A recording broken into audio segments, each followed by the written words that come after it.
Well, continuing with the next delivery of the theme which we are actually debating, of which is the true Church of God, and after making we will say, a type of graphic to understand to some extent the passage of John 7:16, Jesus answered them and said,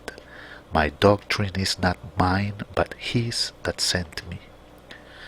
After being understood that we have to clear up a question, after getting the idea that in order to be able to resolve the question of which is the true Church of God, we have to go to the fundaments, or as others will say, the rudiments, because it is there where we have found out that everything started to be done badly, and that has obliged us to return to the beginnings to find or try to find where the problems are, and see if the results that we obtain, the results of the matter, can allow us to find the truth, which is, I consider, the most important thing. In order to be able to clear up the passage of John 7:16, we will not see it in a Kabbalistic way because we will enter in a series of matters that are not part of the subject, even though it will potentially make it more attractive, pretty much explosive, I will say, but in this moment is not the theme of discussion. So in order to solve the equation of the question that we have in this passage of John 7:16,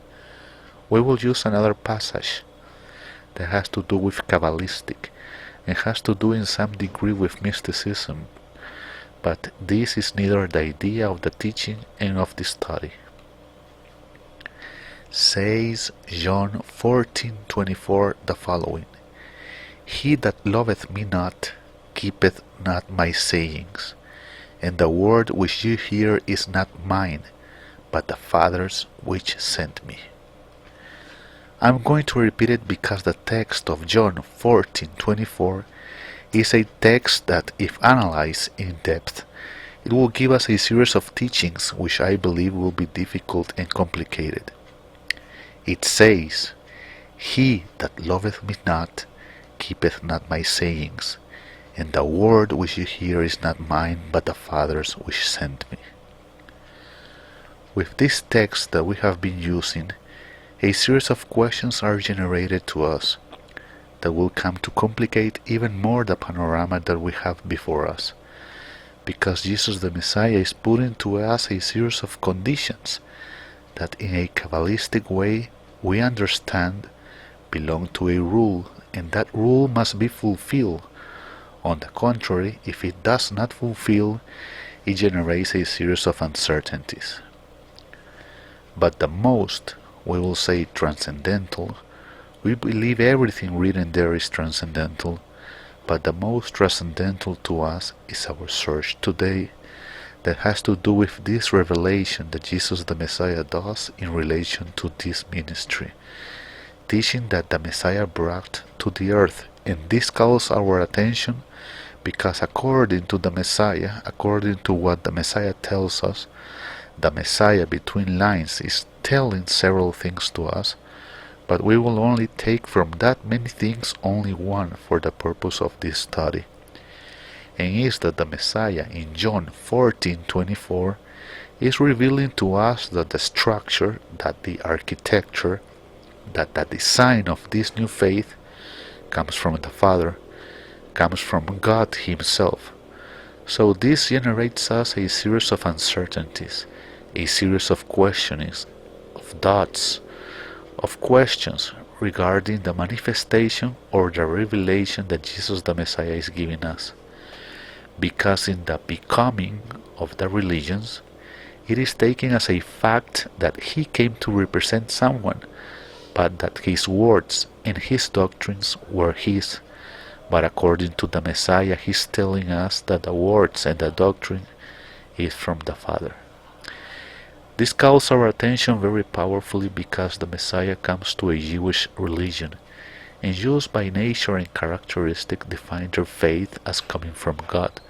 But now Jesus the Messiah reveals us, relates us, tells us, teaches us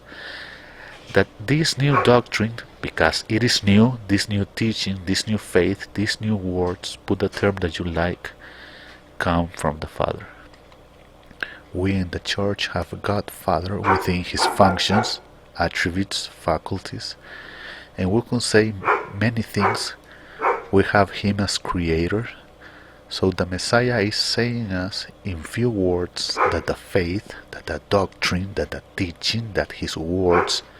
come from the Father. So in other words, we have to understand that all the architecture that we have tried to devise in all these centuries and millenniums is bad. The base of the doctrine of the Father should have been respected. That is doing to a generation of people a dramatic and radical change, because it's announcing, sharing, talking, revealing a new faith that detaches itself totally from the traditional faith that these actors had in the moment that the Messiah came. So this makes us to talk, to think, to discern where these words want to take us. What does the Messiah want to tell us in John 14:24? Kabbalistically, we already know that it is a rule, and that it is a rule that has a fulfillment and a non-fulfillment. The fulfillment derives in something, and the non-fulfillment in another thing. But do not want to enter in that, because we will deviate from the main topic that has impact. What has impacted, surprised me, is that the Messiah is revealing us that the Father is the architect and the ideologist of the new faith.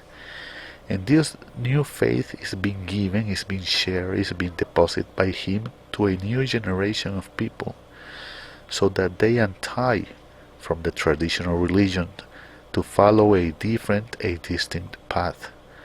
And that calls our attention very powerfully, because if we contrast the Jewish faith with the new faith, we found that there are extraordinary radical changes in relation to a series of conceptions, thoughts, ideas that come to shine through a new doctrine, and only by knowing that it generates us a series of complicated situations. Believe that these words in John 14:24 have a very profound impact. Obviously, that people sometimes cannot capture the 100% of the revelation,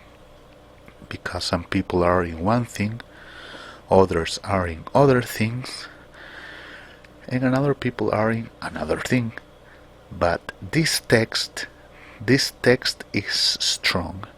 because for the first time in history, in a clear and evident way, it shows us that the Father and Son are immersed, are determined,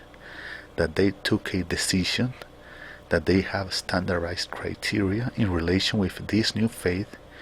and this brings a series of extraordinary and terrible implications, because they come to tell us, even though they do not say it, they come to tell us a number of things that possibly we do not have even the capacity to advert how far do they go, or what is the limit of this. We always invite you to write to us, the last church 7 in number, okay, gmail.com. You can also visit our webpage, churchofgod.tk. There you can take notice of the work that we are doing, and can share with us a series of teachings. Believe that this matter, as we are carrying it, begins to have its effects in its results, because when faith was defined, it was sold with very strange ideas, to such a point that they have a great likeness with the old faith, the Jewish faith. And we always ask ourselves, why do they have such a likeness? But according to the passage, what we are reading is that the true faith was destroyed, corrupted, and degenerated. That is why we need to make this analysis, this study, because we have found, we will say, a very strong fundament that shows us that this faith in which we have been believing and has been believed for generations has been a corrupted and disturbed faith. So now it corresponds to us to return to the rudiments or the principles that rule this faith and elaborate a teaching according to the words of Jesus the Messiah, that are in conclusion the words of God. That is why we will continue this study to be able to find more truths and be fundamenting and be able to respond at the end which is the true Church of God. Beforehand, thank you very much.